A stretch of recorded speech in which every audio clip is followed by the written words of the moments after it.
Berjumpa kembali dengan Abah Jidan di channel Bunga Sufi. Baik pemirsa, hari ini saya akan berbincang-bincang dengan Bapak Haji Iing Nur Hidayat. Beliau adalah Kepala Madrasah Aliyah Terpadu Ar-Rahman Nasol Cikoneng.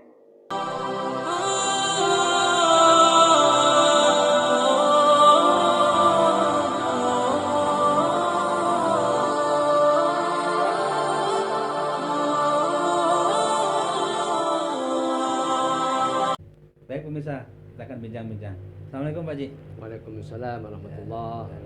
Gimana nih Pak Ji? Kita pengen tahu nih sejarah berdirinya MA Ar-Rahman nih.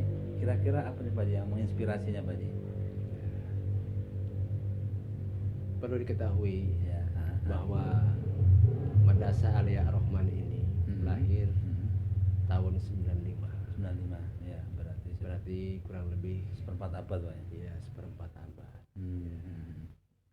Itu lahir terinspirasi ketika kita 3 tahun kurang lebih tamat melaksanakan pendidikan formal ya. di IAIN Sunan Jati di Bandung. Kita terinspirasi ingin memanfaatkan ilmu yang kita miliki ketika itu, dan ketika itu kita itu termotivasi oleh keinginan sesepuh yang ketika itu dia sebagai Wakil Gubernur Jawa Barat, Nama lengkap almarhum Pak Haji Karna Suwanda. Dia sangat memotivasi saya agar ilmu yang saya miliki itu bisa dimanfaatkan. Dilemur. Dan ketika itu di Lemur memang ada pendidikan, tetapi tidak formal seperti yang kita rintis sekarang. Ada madrasah diniyah, majelis taklim. Bahkan sebelumnya memang ada sekolah formal. PGA 4 tahun. Lokasinya di sini Pak Ji? Di sini, tapi bangunan bukan yang ini. Tapi itu tidak sampai lama berdiri. Beberapa tahun kemudian akhirnya itu hancur gulung tikar. Makanya ketika kita mau mengawali untuk merintis sekolah formal lagi, kita itu sangat ditantang, bahkan dulu juga bubar. Saya tidak yakin katanya kalau pendidikan sekolah formal sekarang bisa bertahan lama. Bisa dibuktikan dulu juga nggak kuat lama katanya. Iya, betul. Nah, akhirnya saya berpikir, apakah saya harus sama dengan mereka? Gitu.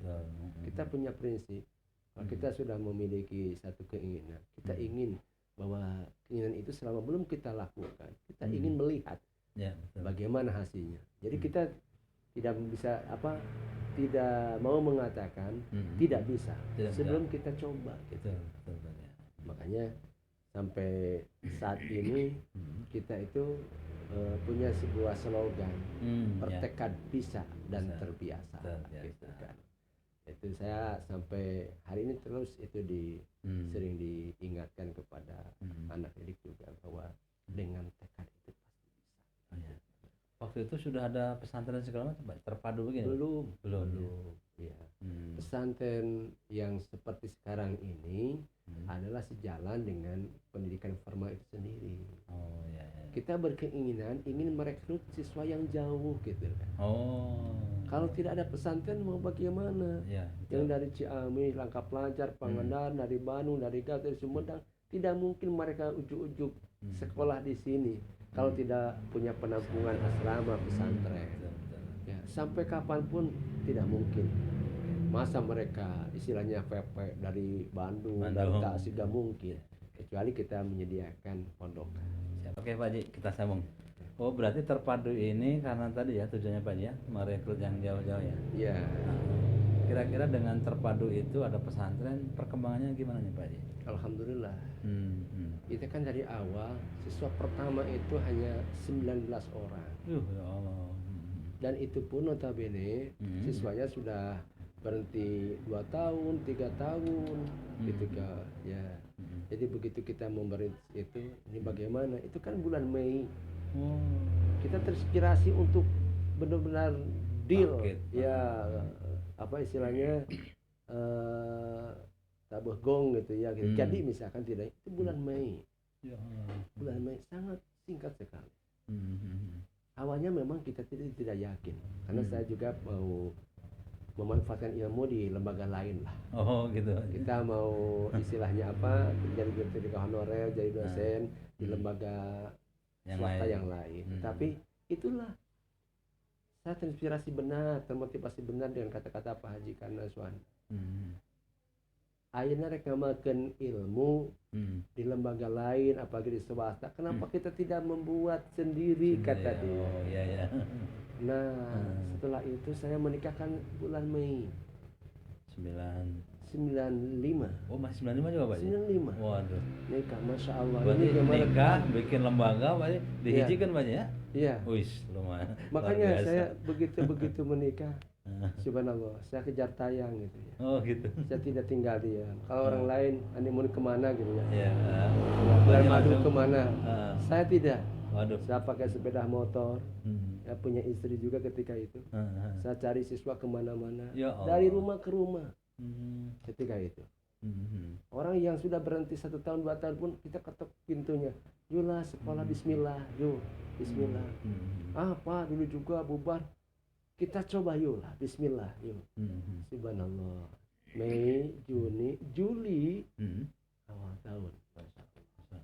Itu pengantin baru Pak ya? Iya. Oh, Sama kita sama istri cari-cari siswa baru kemana, ke sana kemari gitu ya. Subhanallah. Tapi kita sangat yakin Pak, sangat yakin. Itulah yang sampai hari ini, sampai saat ini saya yakin banget dengan Allah, bahwa apa yang kita inginkan selama kita kuat dan yakin dengan Allah, itu Allah selalu mudahkan, selalu mudahkan. Itu saya menjadi kata kunci untuk meraih kesuksesan dalam hidup ya. Pokoknya ketika kita punya keinginan, kita yakin dengan Allah, dan yang diyakini kita itu benar adanya, benar ajaran Rasulnya, benar ajaran Allahnya, yakin benar satu saat pasti akan tercapai. Nah, 19 orang tahun pertama ya Pak ya. terus belanja. Kita berpikir ini bagaimana caranya supaya kita bisa mendapatkan siswa sampai 50. Itu susah sekali. Kadang-kadang tahun keduanya lebih sedikit. Aduh. Tahun ketiganya kadang-kadang ada agak lebih, tapi tidak jauh bedanya. Tidak sampai 10, 15, 20 tidak. Sampai saya ingin mendapatkan siswa jumlah 50 saja, itu sampai beberapa tahun. Dan itu yang pertama kali saya memotivasi diri ya, untuk mendapatkan siswa 50. Karena waktu itu tahun berapa, 2000 berapa ya, 2000 awal lah, 2000 awal. Itu ada program PKG. Oh ya, PKG. Ada program BKM, bantuan khusus murid, bantuan khusus guru. Nah, itu bantuan dari pemerintah itu bisa diturunkan ya. Ketika jumlah siswanya minimal 50 orang. Ya Allah. Makanya kita kejar supaya bagaimana dapat siswa 50, masya Allah. Nah, ketika itu kita berpikir, bermusyawarah dengan almarhum Pak Haji Karna, bagaimana kalau kita menyediakan asrama pesantren di sini. Nah, ketika itu disepakati, alhamdulillah, ya setuju sekali kata dia. So, akhirnya ketika kita menyediakan pondokan pesantren, siswa yang datang itu subhanallah bukan dari sini saja, di Langkap Lancar, dari Pangandaran, dari Ciculang, ya, dari luar kota lah, mereka pada datang dan mukim di sini. Ya, dari situ mulai ya kita informasi tentang Ar-Rahman itu terus menyebar. Akhirnya dari tahun ke tahun terus siswa itu bertambah dan alhamdulillah sampai hari ini jumlah siswa itu tidak kurang 226-an lah. Alhamdulillah gitu kan. Ya, kalau di sekitar Kabupaten Ciamis ya yang namanya sekolah swasta, apalagi di Kecamatan Cikoneng gitu ya, alhamdulillah yang jumlah siswanya mencapai itu, kita bersyukurlah, alhamdulillah. Pemirsa, perih kata orang Sunda, nanti perah. Nah, lanjut Pak Haji, kira-kira tadi gimana Pak Haji? Ending dari perjuangan berdarah-darah ini Pak Haji. Nah, ketika itu kita ditanya sama almarhum majikan, kita ini mau mengadakan sekolah apa, kata dia. Nah, saya bilang udah aja sekolah formal tapi tingkatannya madrasah aliyah, tingkatannya dengan SMA. Kenapa demikian? Karena ketika itu di sini sudah ada SMP 11 Maret Inaso ini. Jadi kita terinspirasi, ini anak lulusan ini mau dikemanain gitu. Betul. Makanya kita berusaha untuk mewadahi alumni itu. Makanya kita ya bukalah sekolah pendidikan formal yang tingkatannya setingkat lebih atas. Kita mengadakan madrasah aliyah. Kenapa tidak SMA? Kenapa tidak SMEA ketika itu? Ya kita kan basicnya sarjana agama gitu kan dari IAIN itu ya. Jadi kita lebih yakin apa yang kita miliki itu lebih menguasai tentang itu. Gitu. Makanya kita mengadakan madrasah aliyah. Gitu. Alhamdulillah madrasah aliyah ini walaupun tidak dinegerikan. Kita berkali-kali ditawarin untuk negeri, Pak. Ditawarin berapa kali untuk negeri. Tapi saya ngobrol dengan almarhum. Ya. Almarhum ternyata cenderung untuk swastanisasi murni. Bahkan akhirnya kita juga sepakat ingin guru ya tenaga yang ada di madrasah aliyah ini ingin 100% murni swasta. Bahkan maaf almarhum yang saya subhanallah kagumi lah, dia sebenarnya mengharapkan saya itu tidak menjadi pegawai negeri. Gitu aja. Tidak. Kenapa demikian? Ternyata dia terlontar kata-kata, saya ingin membuktikan kepada masyarakat bahwa bukan PNS pun bisa hidup. Saya sampai pernah meneteskan air mata. Pantas gitu ya, pantas ketika saya memohon untuk minta bantuan menjadi tenaga pegawai negeri sipil. Apa susahnya buat dia sebenarnya?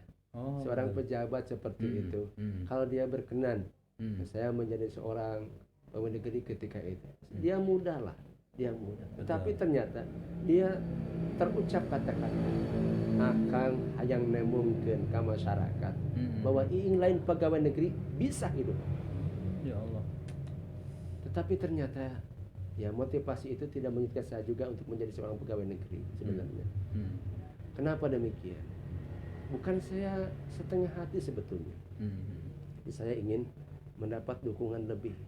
Ini kan sekolah formal, walaupun swasta, walaupun bukan negeri, kan kita harus punya akses dengan pemerintah. Nah, oleh karena itu saya berusaha ketika itu, dan alhamdulillah satu kali tes, dua kali tes, ternyata yang ketiganya kita lulus lah menjadi pegawai negeri. Oke, Pak Haji, menarik sekali Pak Haji ya. Ini kira-kira untuk yang formalnya tadi udah ya Pak Haji, untuk fasilitas ekstrakurikulernya Pak Haji. Di antaranya apa aja? Ekstrakurikuler itu banyak. Di antaranya itu ada yang berkaitan dengan seni ya, ada kita ada menjahit, ada dulu itu malah ada elektron. Bahkan sempat membuat alarm anti maling. Gitu. Jadi kalau buka pintu itu pasti bunyi. Kalau ada orang yang lewat, kemudian bayangan badannya itu kena itu bunyi pasti. Pernah buat kegiatan ekstra itu alarm anti maling. Tetapi sejalan dengan waktu ya itu ternyata tidak begitu efektif. Kenapa demikian? Saya berkeyakinan hal seperti itu lebih baik dikembangkan, dimaksimalkan oleh jurusan yang sekolah di SM. Gitu. Kita tidak mau bahasanya pecorok lah. Nah ini yang masih bertahan ini dan kayaknya itu masih tetap akan dipertahankan. Adalah kegiatan ekstra menjahit. Kenapa itu harus dipertahankan? Karena sampai kapanpun orang tidak akan lepas dari dunia menjahit. Sepanjang dia mau pakai pakaian kayak seperti ini, itu kan ada menjahit. Kecuali mereka sudah pakai kain kemudian dipakai gitu kan, tidak dijahit, itu mungkin dunia menjahit tidak akan laku. Nah, oleh karena itu sepanjang demikian itu layak itu tetap diadakan. Alhamdulillah tenaganya profesional, juga dia bukan hanya instruktur fokus di Madas Alim, tapi dia juga sebagai tenaga instruktur di tingkat kabupaten, bahkan di Jawa Barat juga. Kenapa demikian? Karena dia sudah punya lisensi. Alhamdulillah. Itu untuk kegiatan biasanya. Alhamdulillah itu masih tetap dipertahankan. Sehingga saya ingin gitu, ketika dia keluar itu minimal akan sendirinya bisa berdiri sendirilah.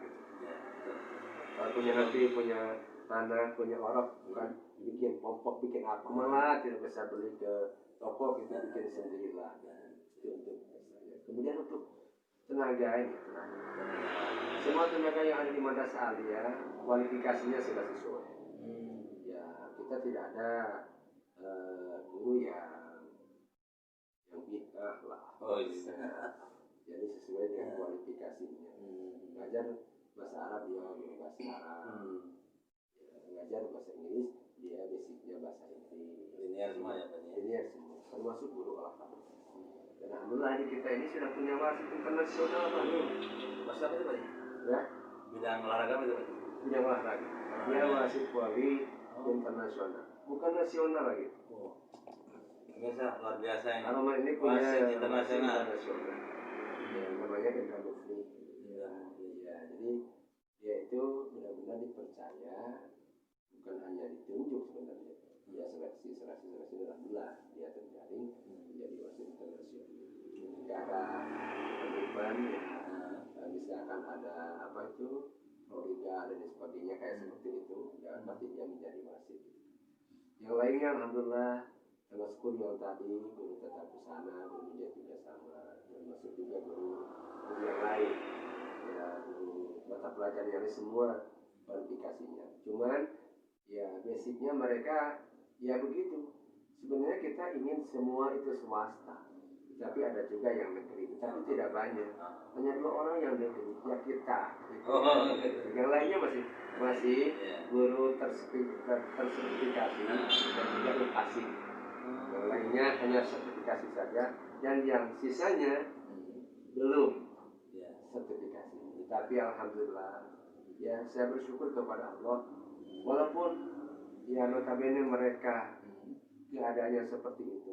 Kemudian juga kita berbicara tentang kesejahteraan honorarium, ya kita itu sebenarnya masih jauh berbeda dengan sekolah lain. Tapi saya juga entah kenapa ya, saya juga sering heran gitu. Kalau tanya-tanya kepada guru yang lain, yang mungkin di sekolah lain lebih besar honornya. Tetapi apa ya kata mereka? Jadi mereka itu punya kepuasan tersendiri. Jadi ada perasaan nyaman, ada perasaan tenang gitu. Baca di halaman itu. Ternyata bukan karena nilai, bukan karena materi itu. Kepuasan batin ya Pak? Ada kepuasan batin. Kenapa demikian? Karena kita membandingkan juga dengan sekolah lain. Sekolah lain lebih besar, tapi ternyata mereka malah memilih di sini. Jadi itulah. Saya sering sampaikan kepada guru-guru bahwa sebenarnya memang kita bukan cari materi, tapi cari berkah. Kalau kita sudah bicara cari berkah, berapapun dia tidak bisa mengukur besar kecilnya. Yang penting berkahnya itu. Ya, kalau berkah itu bukan selalu nominal, bukan selalu materi.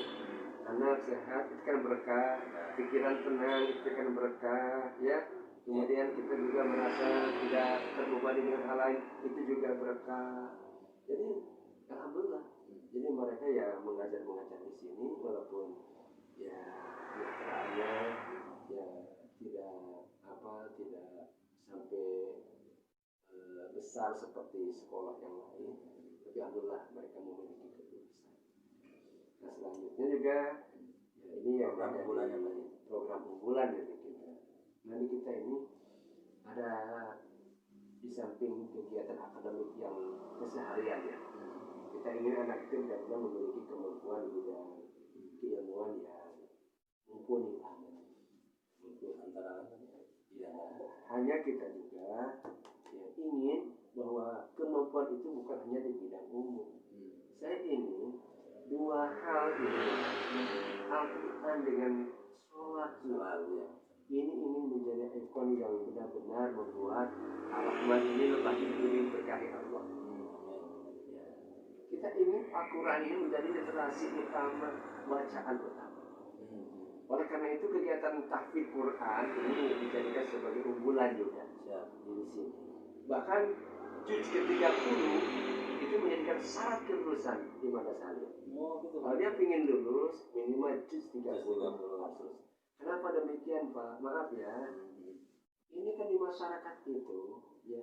Yang ditanya bukan pintar olahraga tidak, pintar IPA-nya bagus tidak, matematika bagus tidak. Di masyarakat itu bukan itu. Biasa azan biasa ngawuruk biasa ngimaman biasa mimpin tahlil biasa kunut itu yang laku di masyarakat. Betul. Makanya kita itu ingin menggiring alumni Ar-Rahman itu ingin punya kemampuan itu, sehingga mereka tidak akan kaku di masyarakat. Itu Pak Punten ya. Jadi program tahfidz Quran itu benar-benar menjadi program unggulan di kita. Bahkan kita punya program tadarus Quran guru-guru. Guru-guru wajib setiap 10 hari 1 juz. 30 guru itu kan kita punya 30 guru nih.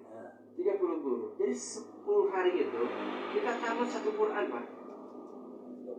Kalau misalkan minggu ini saya juz pertama, nanti 10 hari kedua saya juz kedua, terus 10 hari ketiga saya juz ketiga. Jadi selama 30 hari itu 1 bulan kita bisa mendapatkan Al-Quran 3 kali khatam. Itu untuk guru. Itu ada listnya. Ini muncul list. Siapa yang sudah tamat list. Dan itu insya Allah tidak ada kebohongan Pak. Kenapa? Saya sudah nyatakan kalau Anda membuat kebohongan sama dengan kita ingin menghancurkan berkah dari Allah.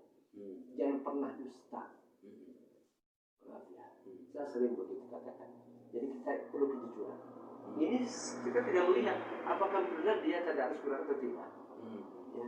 Jadi bisa saja kan mereka karena ingin dianggap getol, tidak kelihatan pun checklist. Tapi saya yakin benar bahwa guru Ar-Rahman itu tidak melakukan itu. Tidak melakukan. Kenapa demikian? Kita sering stressing mereka ini supaya benar-benar kejelasan itu dijaga, kejujuran itu dijaga. Alhamdulillah. Terus kita bisa khatam Al-Quran selama 1 bulan 3 kali, dan siswanya pun kemarin kita pernah melaksanakan wisuda Al-Quran juga. Ini untuk memotivasi diri agar mereka benar-benar bisa mencintai Al-Quran.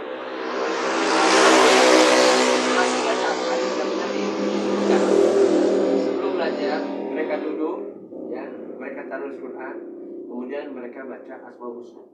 Tiap ganti mata pelajaran 5 menit tadarus Quran. Ganti pelajaran 5 menit tadarus Quran. Ganti guru 5 menit tadarus Quran. Selalu kita anjurkan seperti itu. Kita ingin mereka terjaga wudhunya setiap saat, ya, karena yakin dengan cara seperti itu akan mendekatkan mereka mendapatkan ilmu yang bermanfaat. Kemudian program yang unggulan yang kedua, saya ingin sholat itu menjadi kebutuhan. Dan bukan hanya sholatnya saja, tetapi cara melakukan sholat itu sendiri. Saya ingin itu dilakukan secara berjamaah, tepat waktu, dan tidak ada masbuk. Dulu saya 2 tahun ke belakang pernah coba, tidak ada tanpa masbuk. Sholat berjamaah saja, tepat waktu. Ya. Saya lihat, saya evaluasi, ternyata kurang begitu efektif. Dia ikut berjamaah, tetapi kebanyakan juga masbuk. Nah, oleh karena itu sekarang kita punya aturan sholat berjamaah tepat waktu dan tanpa masbuk. Sehingga alhamdulillah ketika mendengar iqamah mereka lari karena takut jadi masbuk. Alhamdulillah. Jadi dan berapa tahun Pak? Ya hampir setahun lebih lah. Itu sudah saya terapkan sekarang ya. Jadi ingin itu. Jadi sholat berjamaah tepat waktu tanpa masbuk. Saya ingin ketika itu terjadi tidak ada pelayanan publik. Ya, semua berhenti, semua berhenti, semua aktivitas baik kepada manusia kita hentikan. Itu hak Allah kita penuhi. Kenapa demikian? Saya teringat dengan kata-kata Imam Ibnu Athaillah. Iya. Jadi di situ ada kata-kata apa?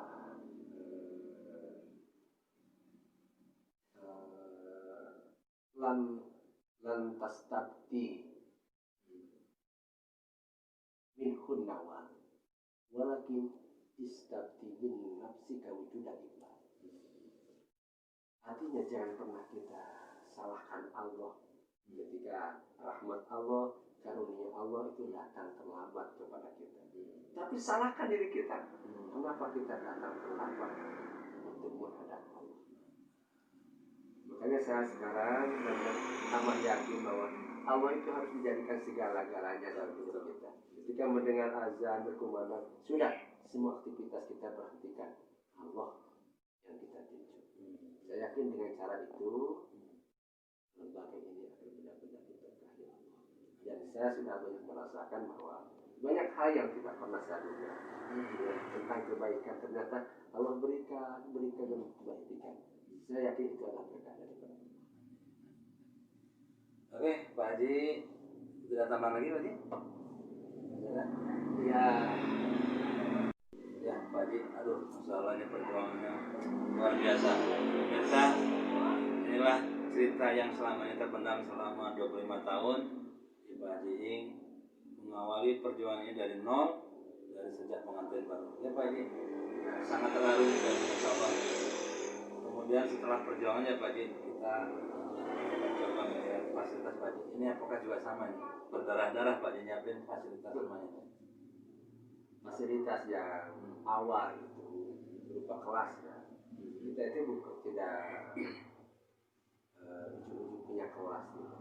Ketika itu kita menggunakan bangunan madrasah diniyah.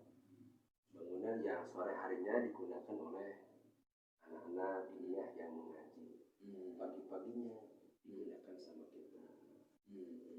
Itu bangunan yang sebelah situlah yang pertama kali ada 4 kelas.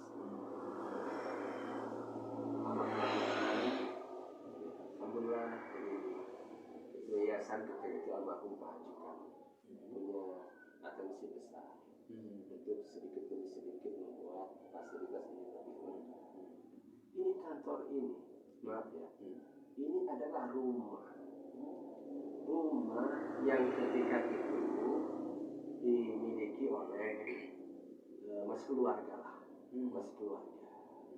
Tapi ketika kita punya keinginan bahwa ini ingin menjadi sarana untuk pendidikan, dia lebih-lebih lah kepada pemilik rumah ini. Kita berikan yang lain, tapi ini kita beli. Ini adalah kantor pertama ini Pak. Kantor, tapi tidak seperti ini. Ini warung dulunya. Lama itu bentuknya warung. Lama, makanya tidak seperti kantor itu. Sedih Pak ketika itu. Jadi madrasah ini yang dijadikan tempat awal kita belajar sesuatu kantornya rumah ini. Nah, ketika itu kita mengusulkan kepada Pak Haji Kana, yayasan ketika itu, kan kata saya, sebelum kita melangkah lebih jauh kata saya, supaya nanti tidak ada penyesalan, tidak ada perubahan. Bagaimana kalau merintis sekolah ini, madrasah alia ini untuk fasilitas bangunan kita dari jalan ini ke sebelah barat. Saya usulkan begitu. Kenapa? Karena madrasah diniyah ketika itu di depannya ada kolam, kemudian nyambung dengan rumah dia.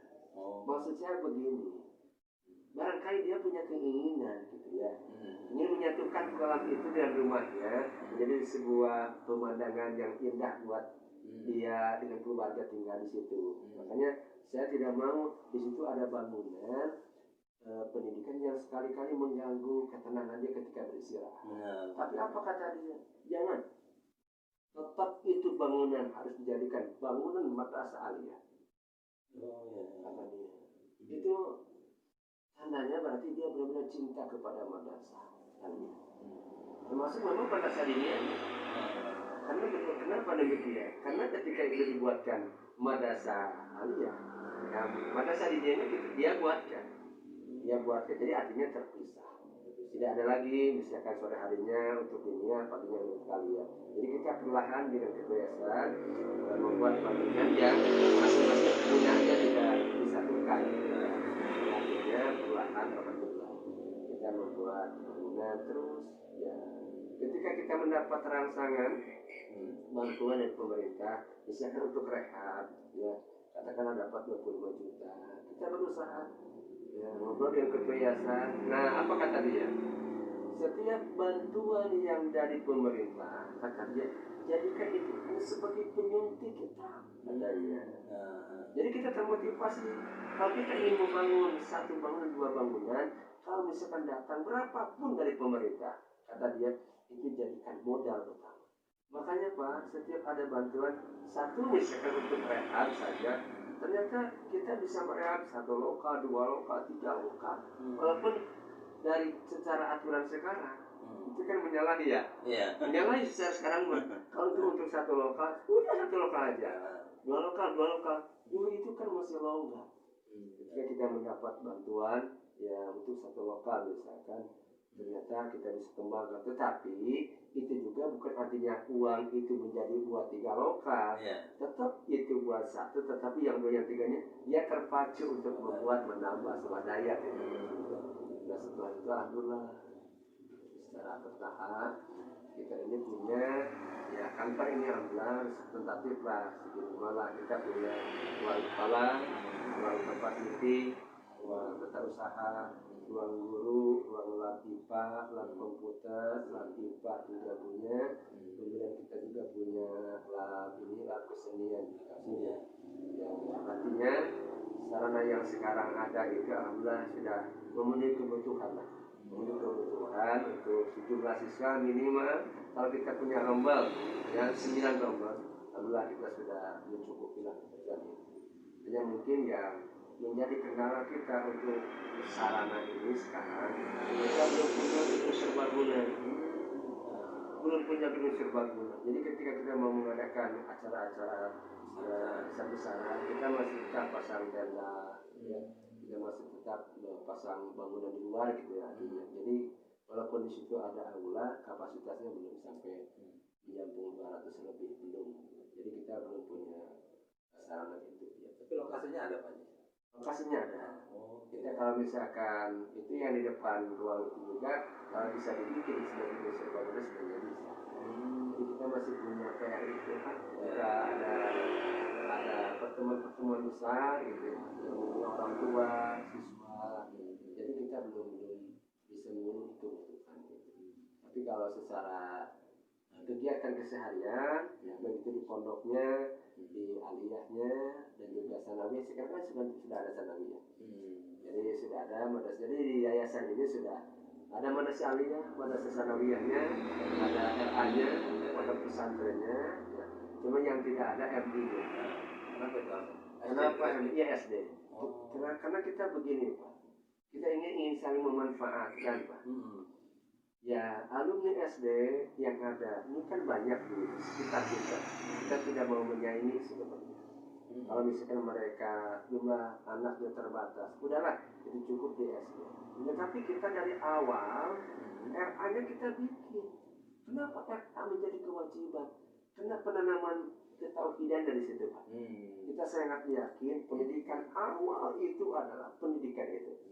Makanya itu mah berbarengan dengan madrasah aliyah ketika itu. 95 kita mendirikan aliyahnya, tingkat awalnya, mulanya, fakudnya, RA-nya kita juga mendirikan. Ketika itu adalah TPA,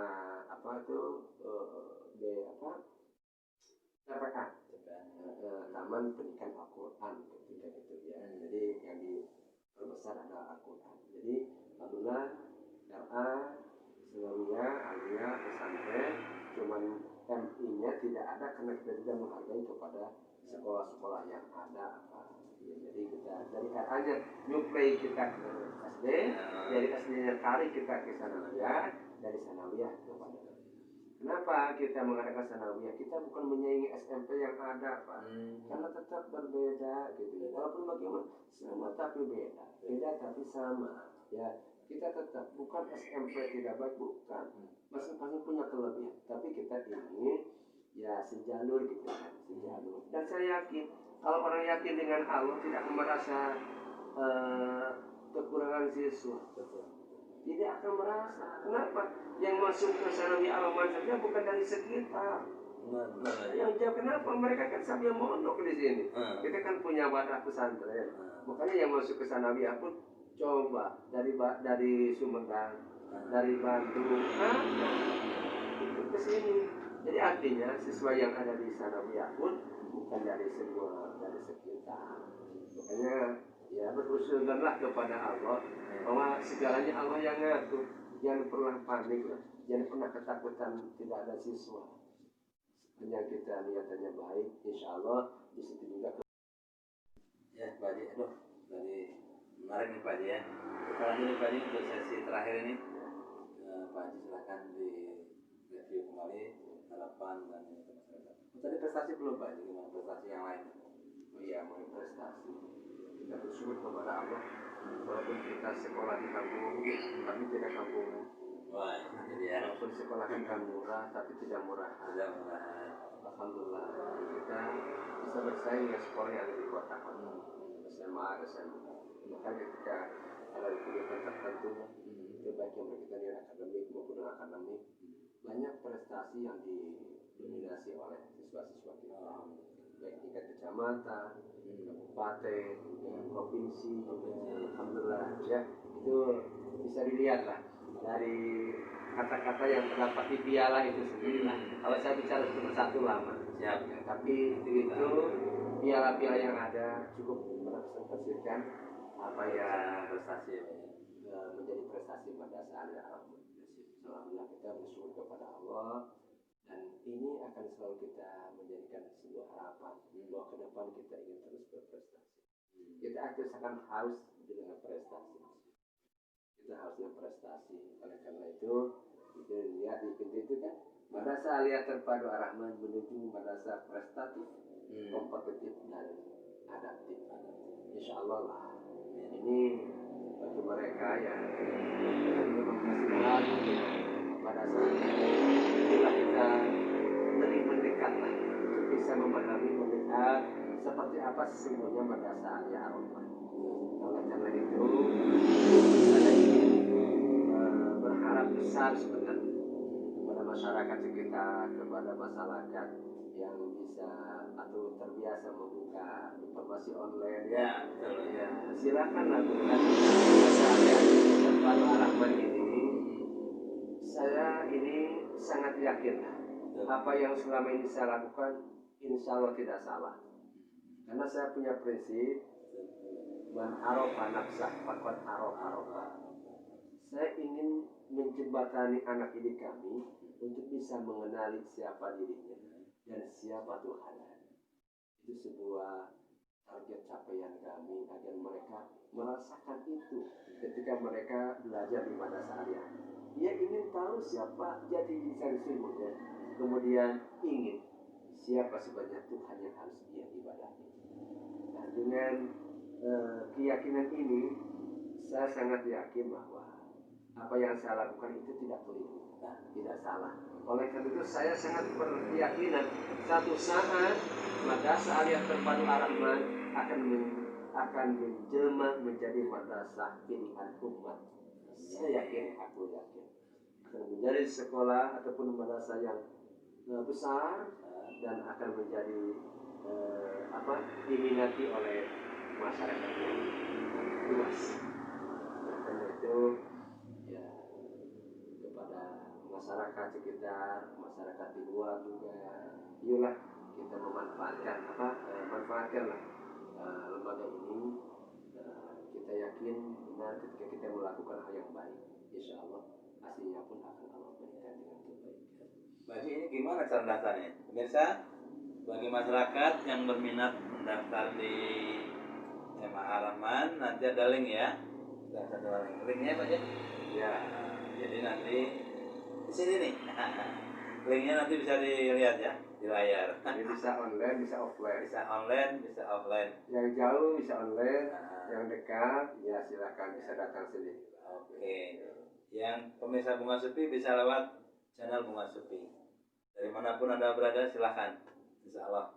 Terus ini Pak Haji ya, jadi Allah tadi menarik Pak Haji, yang nggak boleh Tuhan virtual Pak Haji, karena zaman corona Tuhannya sudah virtual. Ya pemirsa ya, ini intermezzonya seperti itu Pak Haji. Ya, oke, makasih Pak Haji atas bincang-bincangnya. Ada lagi? Sampaikan nggak ada? Pak Haji? Ya barangkali yang saya ingin pesankan lah Nah, gimana Pak Haji? buat kita dan juga buat yang lain. Jangan salah pahamilah tentang pendidikan. Dan ingat bahwa pendidikan itu memiliki ruh yang sangat mulia. Itu Pak Haji yang hilang sekarang Pak Haji. Banyak sekarang lembaga pendidikan ya kelihatannya besar, tapi ternyata ruhnya tidak ada. Jumlah siswanya banyak, bangunannya begitu subhanallah megah, tetapi sepertinya berkatnya tidak ada. Kenapa demikian? Karena ada tatanan yang salah di dalamnya. Pimpinan mungkin salah, rekan-rekan gurunya mungkin salah, apalagi nanti ke bawahnya. Tentang cara berpikir yang tadi. Tentang cara berpikir yang tadi. Kenapa? Karena pendidikan itu, semua apa yang ada di lembaga itu harus berisikan pendidikan. Artinya bahwa belajar apapun, keterampilan apapun, bentuknya apapun, itu harus isinya bermuatan pendidikan. Tentunya di sini pendidikan yang baik. Pendidikan yang baik bagaimana? Pendidikan yang bisa menghasilkan ilmu yang baik. Ilmu yang baik yang bagaimana? Ilmu yang baik adalah ilmu yang bermanfaat. Ilmu yang bermanfaat yang bagaimana? Ilmu yang bisa bertambah-tambah mendekatkan diri kepada Allah karena kita merasa takut dengan Allah. Kalau lahir dari lembaga pendidikan, ya mereka yang mempunyai kepekaan rasa seperti itu, saya yakin desa, kecamatan, kabupaten, provinsi Indonesia, saya yakin akan menjadi baldatun thayyibatun wa rahmatullah. Baik pemirsa, luar biasa kita sudah gali perjalanan panjang MA Ar-Rahman yang begitu berdarah-darah perjuangan Pak Haji. Pak Haji, terima kasih sekali lagi. Mudah-mudahan pemirsa kita makin tercerahkan ya dengan penjelasan Pak Haji. Wassalamualaikum warahmatullahi wabarakatuh. Waalaikumsalam warahmatullahi wabarakatuh. Jangan lupa subscribe.